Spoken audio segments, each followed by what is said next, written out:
उपनिषदों की श्रृंखला में प्रश्नोपनिषद।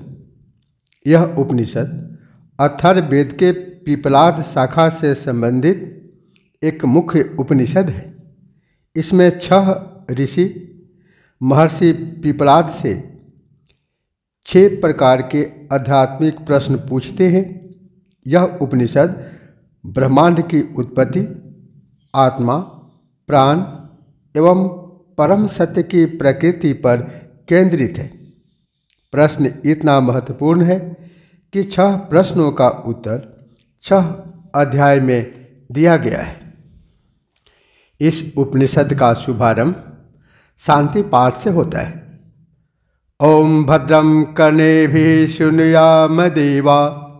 हे देवो, हम कानों द्वारा कल्याणमय वचन को श्रवण करें। हम नेत्रों से शुभ दृश्य एवं सुदृढ़ अंगों से युक्त शरीर वाले होकर आयु पर्यंत देवहित में लगे रहे। इंद्रदेव हमारे निमित्त कल्याणकारी हों, पूषा देव हमारा कल्याण करे। अरिष्टनाशक गरुड़ देव हमारे लिए कल्याणकारी हों तथा बृहस्पति देव हमारे लिए स्वस्ति प्रदाता हों। त्रिविध तापों का शमन हो। अथ प्रथमः प्रश्नः। पहला प्रश्न, भारद्वाज पुत्र सुकेशा, शिवी पुत्र सत्यकाम, गर्गसूत शौर्यमणि सूर्य का पौत्र, अश्वल पुत्र कौशल्य, विदर्भवासी भार्गव और कात्यायन कत्यवंशी कबंधी आदि पर ब्रह्म के उपासक और उसके अनुरूप अनुष्ठान में तत्पर 6 ऋषिगण पर ब्रह्म के प्रति जिज्ञासु भाव से हाथ में समिधा लेकर महर्षि पिपलाद के निकट गए और अपने जिज्ञासा के विषय में महर्षि से निवेदन किया। उन महर्षि पिपलाद ने उन आगंतुक ऋषियों से कहा कि आप ब्रह्मचर्य पूर्वक तपस्यारत रहते हुए 1 वर्ष तक श्रद्धापूर्वक यही रहे। तत्पश्चात आप अपनी इच्छा अनुसार प्रश्न करें। यदि मैं प्रश्न जानता होऊंगा तो आपको अवश्य ही उसके उत्तर दूंगा। 1 वर्ष पिपलाद ऋषि के आश्रम में निवास करने के पश्चात कात्यायन कबंधी ने ऋषि पिपलाद से एक प्रश्न पूछा। भगवान, यह प्रजा जिससे प्रकट अर्थात उत्पन्न होती है उसके विषय में बताएं। महर्षि पिपलाद ने कहा कि प्रजा वृद्धि की इच्छा वाले प्रजापति ब्रह्मा ने तप किया। तदनंतर उन्होंने रई और प्राण नामक एक युगल उत्पन्न किया और सोचा कि यह युगल ही अनेक प्रकार की प्रजा का उत्पादन करेगा। आदित्य ही प्राण स्वरूप और रई ही चंद्र स्वरूप है। यह विराट विश्व में जो कुछ मूर्त और अमूर्त अर्थात स्थूल एवं सूक्ष्म है वह सब रई ही है। अतएव मूर्ति ही रई है। विशेष व्याख्या। प्राण गति प्रदान करने वाला चेतन तत्व या शक्ति है तथा रई उसे धारण करके विविध रूप देने में समर्थ प्रकृति है। वर्तमान विज्ञान की भाषा में इन्हें चेतना युक्त ऊर्जा, लाइव एनर्जी तथा पदार्थ मैटर भी कह सकते हैं। दोनों के संयोग से ही सृष्टि उत्पन्न होती है। पृथ्वी पर प्राण संचार का दृश्य स्रोत सूर्य है। सूर्य प्रकाशक अर्थात प्रेरक है। अस्तु प्राण रूप है। चंद्रमा सूर्य के प्रकाश से प्रकाशित प्रेरित है। अस्तु रई का प्रतीक है। स्थूल सूक्ष्म प्रकृति के सभी घटक रई ही कहे जाते हैं। यहाँ प्राण और रई का विशेष अर्थ समझ लेना चाहिए।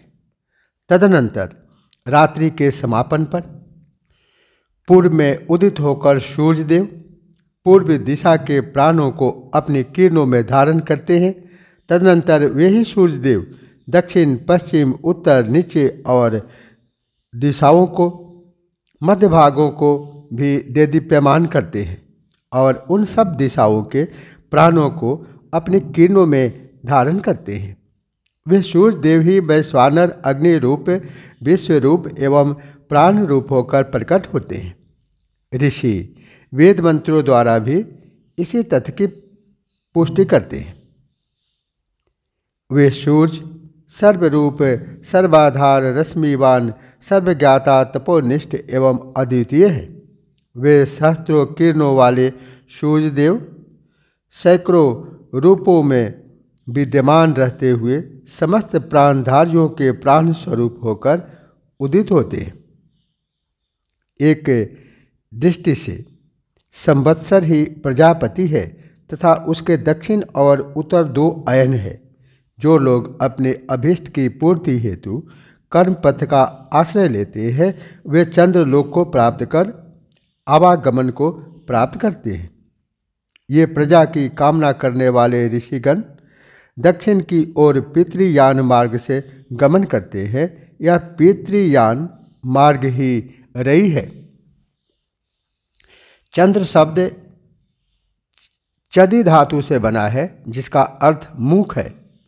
लौकिक सुख को लक्ष्य करके अपनी ऊर्जा को नियोजित करने वाले, प्रजा उत्पन्न करने वाले जीवन मरण का चक्र चलाने में सहायक होते हैं। आत्मशोधी पुरुष तप, ब्रह्मचर्य, श्रद्धा और विद्या द्वारा परमात्मा को प्राप्त करके उत्तर मार्ग अर्थात उत्तरायण द्वारा सूर्य लोक को प्राप्त करते हैं। वे सूर्य देव ही प्राणों के आश्रय हैं, वे ही अभय हैं, वे ही अविनाशी हैं और वे ही परम गति वाले हैं। अस्तु इस सूर्य लोक को प्राप्त करके फिर पुनरावर्तन नहीं होता। इसी तथ्य को यह अगला मंत्र स्पष्ट करता है। विशेष अर्थ सूर्य प्रेरक ऊर्जा स्रोत को लक्ष्य करके अपनी ऊर्जा को नियोजित करने वाले साधक श्री जेता परमात्मा से एकात्म रूप हो जाते हैं। इस प्रक्रिया में ब्रह्मचर्य, श्रद्धा आदि का प्रयोग करना होता है। पंचपादम पीतरम द्वादश्य कृतम दीव आहु परे अर्थे पुरीषिणाम। कुछ विद्वान प्रजापति को 5 पैरों, 5 प्राणों या 5 तत्वों और 12 आकृतियों, 12 मासों वाला तथा द्युलोक के बीच अंतरिक्ष में जल धारण करने वाला कहते हैं। अन्य विद्वानों ने उन्हें 7 चक्रों, 7 वारों और 6 अरों, 6 ऋतुओं वाला कहा है। अन्य दृष्टि से मास प्रजापति है। उसके कृष्ण पक्ष रई तथा शुक्ल पक्ष प्राण है। इसीलिए ये ऋषि दृष्टागण शुक्ल पक्ष में इष्ट कर्म करते हैं तथा अन्य विद्वान दूसरे कृष्ण पक्ष में इष्ट कार्य संपादित करते हैं। शुक्ल पक्ष में प्रकाश बढ़ता है। शुक्ल पक्ष में इष्ट कर्म का भाव है। ऊर्जा उत्पादन कर्म कृष्ण पक्ष में कर्म का भाव है। ऊर्जा नियोजन कर्म। अन्य दृष्टि से अहोरात्र प्रजापति स्वरूप है। इनमें दिन, प्राण और रात्रि रही है। इसीलिए दिन के समय स्त्री से विहार करने वाले पुरुष अपने प्राण को छीन करते हैं, पर रात्रि में रति हेतु संयोग करने वाले पुरुष उसके कर्म फल से लिप्त नहीं होते, अतः वे ब्रह्मचारी ही माने जाते हैं। अन्न ही प्रजापति है, उसी से वीर्य उत्पन्न होता है और वीर्य से ही समस्त प्राणियों की उत्पत्ति होती है। इस प्रकार प्रजापति के इस व्रत पालन करने वाले पुरुष कन्या पुत्र रूप मिथुन का उत्पादन करते हैं। तपस्वी और ब्रह्मचर्य युक्त तथा सत्यावलंबी पुरुष ब्रह्मलोक को प्राप्त करते हैं। जिन व्यक्तियों में कुटिलता, झूठ और माया, छल कपट नहीं है, वे विशुद्ध ब्रह्मलोक को प्राप्त करते हैं। इसके पश्चात विदर्भ देशीय भार्गव ने महर्षि पिपलाद से पूछा, हे भगवान, प्रजा धारण करने वाले देवताओं की संख्या कितनी है? उनमें से कौन कौन से प्रकाशित करते हैं तथा उनसे वे वरिष्ठ कौन है?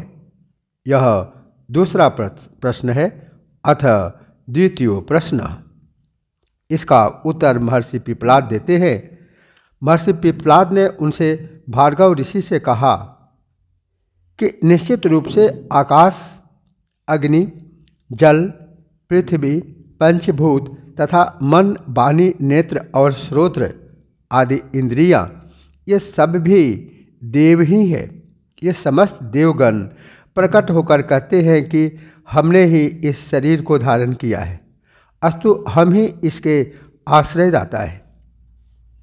इन सभी देवताओं में सर्वश्रेष्ठ प्राण ने कहा कि आप मोह का परित्याग करें। मैं ही अपने पांच विभागों, 5 प्राणों, 5 अवयवों से इस शरीर को आश्रय प्रदान करके धारण करता हूँ। प्राण की इस बात पर देवताओं को विश्वास नहीं हुआ। तब प्राण के अभिमान पूर्वक ऊपर उठने और बाहर निकलने लगने के साथ ही वाक, नेत्र, मन और श्रोत्र आदि भी शरीर से बाहर निकलने लगे। जब वह रुक गया तो उपयुक्त सभी इंद्रियां भी ठहर गई। जैसे मधुमक्खियों में रानी मक्खी के छत्ते से ऊपर निकलते ही सभी मधुमक्खियाँ उसके साथ ही बहिर्गमन करने लगती हैं और उसके बैठे रहने पर बैठी रहती है। इसी प्रकार प्राण की वरिष्ठता सिद्ध हो जाने पर वाक आदि सभी देवों ने प्राण की अभ्यर्थना की। यह प्राण ही अग्नि होकर तपता है। यही सूर्य, इंद्र, मेघ, वायु, पृथ्वी एवं रई है। सत्य, असत्य और अमृत भी यही प्राण है।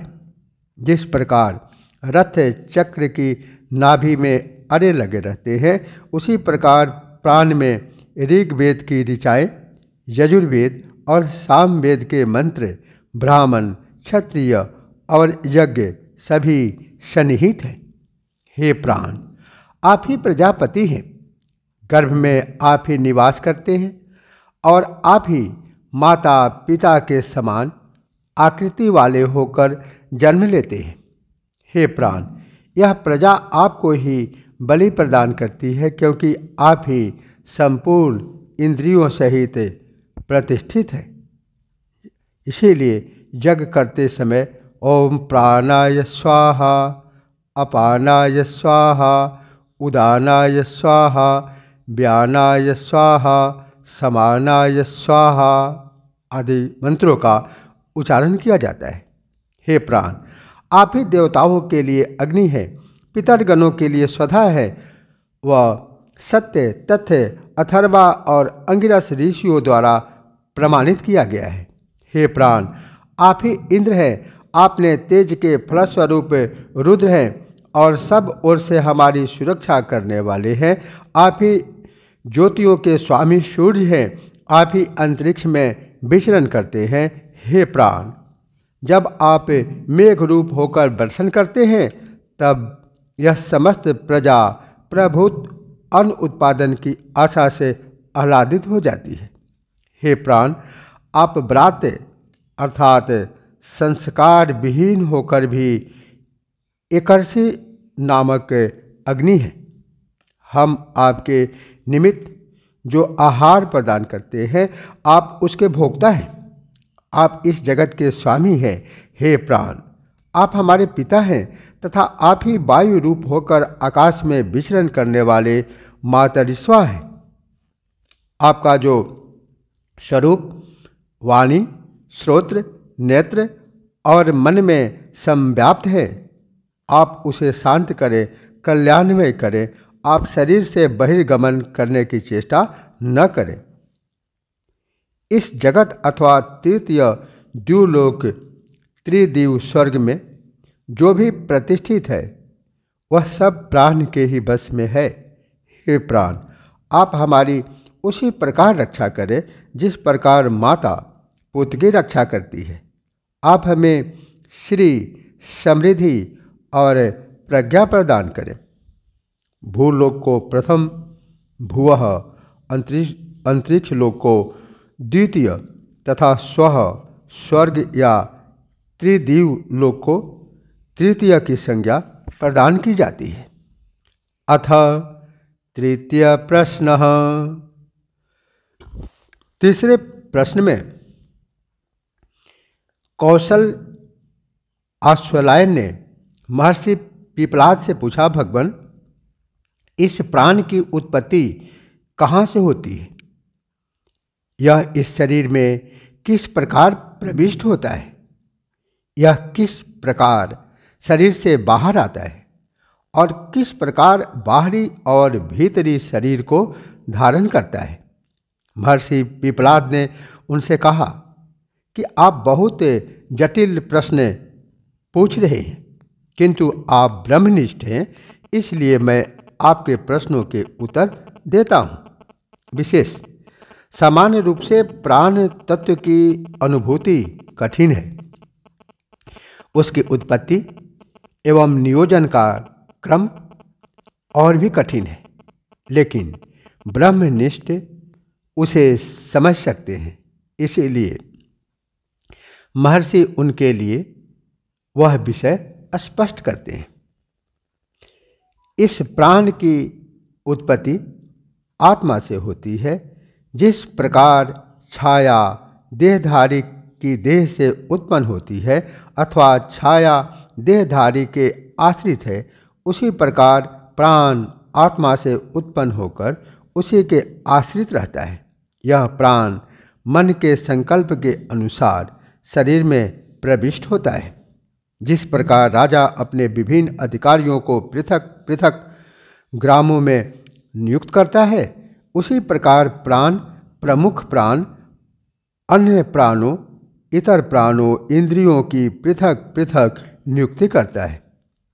वह प्राण स्वयं मुख और नासिका से निकलता हुआ नेत्रों और श्रोत्र में प्रतिष्ठित होता है तथा गुदा, वायु एवं उपस्थेंद्रिय में अपान वायु को नियुक्त कराता है।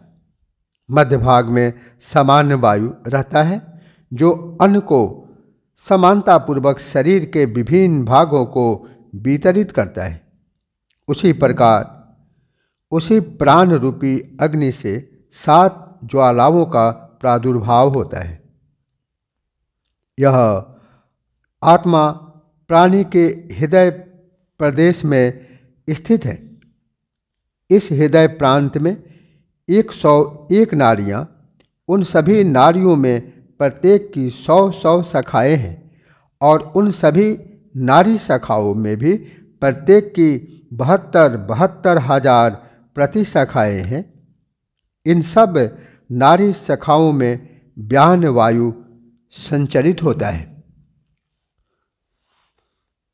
इन नाड़ियों में एक नाड़ी सुषुम्ना नाड़ी ऊर्ध्वगामी है, जिसके माध्यम से उदान नामक वायु मनुष्य को पुण्य कृत्यों द्वारा पुण्य लोक को और पाप कृत्यों द्वारा अधम लोक को ले जाता है। यह उदान वायु पाप पुण्य दोनों प्रकार के कर्मों द्वारा मनुष्य को मर्त्यलोक में प्रतिष्ठित करता है। आदित्य निश्चित रूप से बाहरी प्राण है। यह चक्षु संबंधी प्राण को अनुग्रहित करता हुआ उदित होता है। पृथ्वी का देवता प्राणी के अपान वायु को आकर्षित करता है। इन दोनों द्यौः और पृथ्वी के बीच का रिक्त स्थान आकाश ही समान वायु है तथा बाह्य वायु व्यापकता में अंतरिक्ष व्यान से समानता होने से बयान है। विश्वविख्यात आदित्य रूपी तेज ही उदान है। जिनका तेजस शीतल हो जाता है, उनकी इंद्रियों का मन में विलय हो जाता है। इस स्थिति में वे पुनर्जन्म प्राप्त करते हैं। मरण काल में इस आत्मा का जिस तरह का मन संकल्प होता है, वह उसी प्रकार के संकल्प के साथ प्राण को प्राप्त करता है। वह प्राण तेजस संपन्न होकर जीव के संकल्पानुसार उसे विभिन्न लोकों जोनियों में ले जाता है। जो विज्ञजन प्राण तत्व को इस प्रकार जानते हैं, उनकी प्रजा वंश कभी विनाश को प्राप्त नहीं होती है और वे अमृत तत्व को प्राप्त कर लेते हैं। उन्हें आत्मज्ञान की प्राप्ति होती है। यह श्लोक इसी तथ्य का प्रतिपादन करता है। जो मनुष्य प्राण तत्व की उत्पत्ति, आगमन, स्थान, व्यापकत्व तथा बाहरी और आध्यात्मिक आंतरिक स्थिति के पांचों भेदों को भली प्रकार जान लेता है, वह अमर पद प्राप्त कर लेता है। वह निश्चित ही अमर तत्व को प्राप्त कर लेता है। अथ चतुर्थ प्रश्न। अब चौथा प्रश्न पूछा जाता है। तदुपरांत सूर्य पौत्र गार्ग ने महर्षि पिपलाद से प्रश्न किया, हे भगवान, इस पुरुष देह में कौन इंद्रियां शयन करती हैं और कौन जागृत रहती है? कौन देवता स्वप्न देखता है और कौन सुख अनुभव करता है? ये सब किसमें संप्रतिष्ठित होते हैं? आप कृपा कर विस्तार से बतलाएं। महर्षि पिपलाद ने गार्ग ऋषि से कहा, हे गार्ग, जिस प्रकार सूर्य की रश्मियाँ उसके अस्त होने पर सिमटकर उसी के तेज मंडल में एकीभूत हो जाती है और सूर्योदय होने पर पुनः सर्वत्र फैल जाती है, उसी प्रकार समस्त इंद्रियां परम देव मन में एकीभूत हो जाती है। तब यह पुरुष न देखता है, न सुनता है, न स्वाद लेता है, न सूंघता है, न स्पर्श करता है, न बोलता है, न ग्रहण करता है, न मल का त्याग करता है, न आनंद का अनुभव करता है और न ही किसी प्रकार की चेष्टा ही करता है। तब उसकी इस स्थिति को शयन करना अर्थात सो जाना कहते हैं। सोते समय इस शरीर रूपी नगर में प्राण रूप अग्नि ही जागृत रहता है। यह अपान ही गार्हपत्य अग्नि है। व्यान ही अन्वाहार्य पचन नामक अग्नि है। गार्हपत्य से ले जाया गया प्राण ही प्रणयन प्रक्रिया के कारण आह्वनीय अग्निरूप है। यहाँ ऋषि काया में सतत चलने वाली जीवन रूपी यज्ञ प्रक्रिया का स्वरूप व्यक्त कर रहे हैं। शरीरधारी में उच्छ्वास और निश्वास, श्वास लेना और छोड़ना ही यज्ञाहुतियाँ हैं। उन आहुतियों को समानतापूर्वक विभक्त करने के कारण समान वायु ही ऋत्विक है। मन निश्चित ही यजमान है और अभीष्ट फल उदान है। यही उदान इच्छित फल मन को नित्य ही ब्रह्म में स्थित करता है। स्वप्न की स्थिति में यह देव अपनी महिमा का अनुभव करता है। जागृत अवस्था में इसने जो देखा था उसी को पुनः स्वप्न में देखता है। जो सुना था उसे ही सुनता है। विभिन्न दिशाओं में अनुभव किए हुए को पुनः पुनः अनुभव करता है। इतना ही नहीं, यह देखे, अनदेखे, सुने, अनसुने, अनुभूत, अननुभूत, सत्य और असत्य समस्त पदार्थों को देखता है और स्वयं भी सर्वरूप बनकर देखता है। जब यह जीवात्मा तेजस से संपन्न होता है, तब यह स्वप्न नहीं देखता। उस समय शरीर में यह आनंद सुषुप्ति सुख अनुभव करता है। हे सौम्य, जिस प्रकार पक्षी अपने निवास स्थान पर वृक्ष पर जाकर बैठ जाते हैं, उसी प्रकार ये समस्त तत्व परम आत्मा में प्रतिष्ठित हो जाते हैं। गद्य मंत्रों में जिन तत्वों का संकेत है वे ये हैं: पृथ्वी एवं उसकी तन्मात्रा गंध, जल एवं उसकी तन्मात्रा रस, आकाश एवं उसकी तन्मात्रा शब्द, वायु और उसकी तन्मात्रा स्पर्श, तेज अर्थात अग्नि और उसकी तन्मात्रा रूप, नेत्र और देखने योग्य दृश्य, कान और सुनने योग्य शब्द, घ्राण और सूंघने योग्य गंध, रसना और स्वाद ग्रहण करने योग्य रस, त्वचा और स्पर्श करने योग्य पदार्थ, हाथ और ग्रहण करने योग्य पदार्थ, वाक शक्ति और वक्तव्य विषय, उपस्थ और उससे संबंधित विषय, गुदा और विसर्जन योग्य मल, पैर और गंतव्य स्थल, मन और मननीय विषय, बुद्धि और जानने योग्य विषय, अहंकार और उसका विषय, चित्त और चिंतनीय विषय, तेजस और प्रकाशित करने योग्य पदार्थ, प्राण एवं उसके आश्रित रहने वाले पदार्थ, ये सब परम आत्मा में विलीन हो जाते हैं। यही दृष्टा देखने वाला, स्पृष्टा स्पर्श करने वाला, श्रोता सुनने वाला, घ्राता सूंघने वाला, रसयिता रस लेने वाला, मनता मनन करने वाला, कर्ता कर्म करने वाला और बोधा जानने वाला विज्ञानात्मा पुरुष है, जो परम अविनाशी ब्रह्म में स्थित हो जाता है। परमेवाक्षरम प्रतिपद्यते स यो ह वै। हे सौम्य, जो पुरुष इस छाया रहित, शरीर रहित, अलोहित, शुभ्र अक्षर परमात्मा को भली भांति जानता है, वह सर्वज्ञ और सर्वरूप होकर उसी को प्राप्त हो जाता है। ऐसा इस श्लोक में भी वर्णित है। विज्ञान आत्मा सह देवैश्च सर्वै प्राणा भूतानि संप्रतिष्ठन्ति यत्र। हे सौम्य, जिस अविनाशी पर ब्रह्म में समस्त देवगण, समस्त प्राण और समस्त भूत भली प्रकार प्रतिष्ठित होते हैं, उसे जानने वाला सर्वज्ञाता भी उसी में परमात्मा में प्रविष्ट हो जाता है। अथ पंचमः प्रश्नः। अभी पांचवा प्रश्न पूछते हैं। अथ हैनं शैव सत्यकामः प्रपच्छः। इसके उपरांत शिवी पुत्र सत्यकाम ने महर्षि पिपलाद से पूछा, हे भगवान, यह बताने की कृपा करें कि जो मनुष्य जीवन भर मरण पर्यंत ओम का ध्यान करे, वह इस ओंकार उपासना द्वारा किस लोक पर विजय प्राप्त कर लेता है। महर्षि पिपलाद ने कहा, हे सत्यकाम, यह ओंकार ही निश्चित रूप से पर ब्रह्म और अपर ब्रह्म है।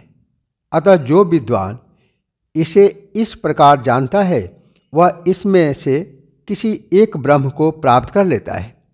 वह साधक यदि एक मात्रा वाले ओंकार का ध्यान करता है, तो उसके माध्यम से वह अति शीघ्र इस जगत को प्राप्त कर लेता है। वहाँ वह ब्रह्मचर्य, तप और श्रद्धा से संपन्न होकर महिमावान होता है। यदि वह द्विमात्रिक ओंकार का ध्यान करे, तो उसे यजुर्वेद के मंत्र अंतरिक्ष में स्थित सोम लोक में ले जाते हैं। वह वहाँ सोमलोक में विभूतियों का अनुभव करके पुनः मर्तलोक में वापस लौट आता है। जो पुरुष त्रिमात्रिक ओंकार के ध्यान द्वारा साधना करता है, वह तेजोमय सूर्य लोक को प्राप्त करता है। जिस प्रकार सर्प केचुली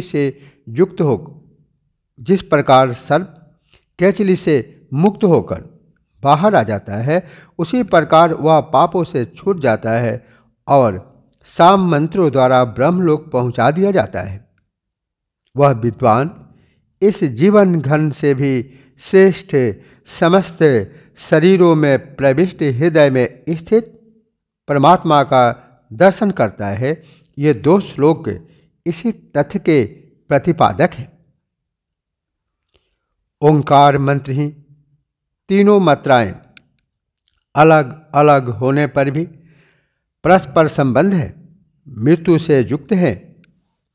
ये ध्यान प्रक्रिया में प्रयुक्त होती है एवं आपस में ऐसी है जिसका प्रतिकूल रूप से प्रयोग नहीं किया गया है, अस्तु उन्हें बाहर भीतर और बीच की क्रियाओं में भली प्रकार प्रयुक्त करने वाला विद्वान पुरुष दृढ़ संकल्प वाला हो जाता है, जो कभी विचलित नहीं होता। एक मात्रिक ओंकार की साधना द्वारा साधक को ऋग्वेद की ऋचाएं इस लोक की प्राप्ति कराती है। द्विमात्रिक ओंकार साधना से यजुर्वेद के मंत्र अंतरिक्ष लोक की ओर, त्रिमात्रिक ओंकार साधना द्वारा सामवेद के मंत्र उसे उस तृतीय ब्रह्मलोक की प्राप्ति कराते हैं, ऐसा विद्वान जन जानते हैं। उस ओंकार मंत्र का आश्रय लेकर ही विद्वान उस परम ब्रह्म पर ब्रह्म लोक को प्राप्त करता है, जो शांतिपूर्ण अजर अमर भय रहित एवं सर्वोत्कृष्ट है। अथ षष्ठः प्रश्नः, छठा और अंतिम प्रश्न। अथ हैनं सुकेशा भारद्वाजः प्रपच्छः। इसके बाद भारद्वाज ऋषि के पुत्र सुकेशा ने महर्षि पिपलाद से पूछा, हे भगवान, कौशल देश के राजपुत्र हिरण्यनाभ ने मेरे निकट आकर जो प्रश्न किया था वह मैं आपसे निवेदन करना चाहता हूँ। हे भारद्वाज, क्या आप 16 कला से संपन्न पुरुष के विषय में जानते हैं? मैंने उस राजकुमार से कहा, मैं उसे नहीं जानता। यदि मैं जानता होता तो आपको क्यों नहीं बताता? जो व्यक्ति झूठ बोलता है वह समूल सूख जाता है, अस्तु मैं झूठ नहीं बोल सकता। तदनंतर वह राजकुमार चुपचाप रथ पर आरूढ़ होकर चला गया। आप हमारा समाधान करें कि वह पुरुष कहाँ रहता है जिसके विषय में राजकुमार ने मुझसे पूछा था। आचार्य पिपलाद ने उनसे कहा, हे सौम्य, जिस पुरुष में षोडश कलाएं उत्पन्न होती है वह इस शरीर में ही अंदर विद्यमान है। उस देह स्थित पुरुष ने चिंतन किया कि किसके निकल जाने पर मैं निकल जाऊंगा और किसके प्रतिष्ठित रहने पर मैं प्रतिष्ठित रहूंगा। उस पुरुष ने सर्वप्रथम प्राण का सृजन किया, तदुपरांत प्राण से श्रद्धा, आकाश, वायु, ज्योति, जल, पृथ्वी, इंद्रियां, मन और अन्न सृजा गया। अन्न से वीर्य, तप, मंत्र, कर्म, लोक एवं नाम आदि 16 कलाओं की रचना हुई। जिस प्रकार नदियां बहते बहते समुद्र में जा मिलती हैं और उसमें ही विलीन होकर अपना नाम रूप विनष्ट करके समुद्र ही हो जाती है, उसी प्रकार सर्वद्रष्टा परम पुरुष की षोडश कलाएं उस परम पुरुष में ही विलीन हो जाती है। उनके नाम रूप भी विनष्ट हो जाते हैं और वे पुरुष ही कहलाती है। इसके बाद भी वह पुरुष कला रहित और अमर है। इस तथ्य के प्रतिपादन स्वरूप यह श्लोक है। अराइव रथनाभौ कला यस्मिन् प्रतिष्ठितः तं वेद्यं पुरुषं वेदः यथा मावो मृत्युः परिव्यथा इति। रथ की नाभि में जिस तरह अरे लगे होते हैं, उसी प्रकार जिस परम पुरुष परमेश्वर में समस्त कलाएं प्रतिष्ठित है, उस ज्ञातव्य पुरुष को जानो ताकि मृत्यु तुम्हें व्यथा न पहुंचा सके। इसके बाद उन महर्षि पिपलाद ने समस्त ऋषियों से कहा, इस पर ब्रह्म के विषय में मैं इतना ही ज्ञान रखता हूँ, इसके अतिरिक्त और कुछ भी मालूम नहीं है। तदुपरांत ऋषियों ने उन महर्षि पिपलाद की अर्चना करते हुए कहा, आप हमारे पिता हैं, क्योंकि आपने हमें अविद्या अर्थात अज्ञान के उस पार कर दिया है। आप परम ऋषि हैं, हमारा आपको नमन है, सत नमन है। शांति पाठ। ओम भद्रम कर्णेभिः शृणुयाम देवा, भद्रम पश्येभिर्यजत्राः, स्थिरैरङ्गैस्तुष्टुवांगं सस्तनूर्भिर्व्यसेमहि देवहितं यदायुः। ओम स्वस्ति न इंद्रो वृद्धश्रवाः, स्वस्ति नः पूषा विश्ववेदाः, स्वस्ति नस्तार्क्ष्यो अरिष्टनेमि, स्वस्ति नो बृहस्पतिर्दधातु। ओम शांति शांति शांति। ओम इति प्रश्नोपनिषद समाप्तः। यहाँ प्रश्न उपनिषद समाप्त होता है।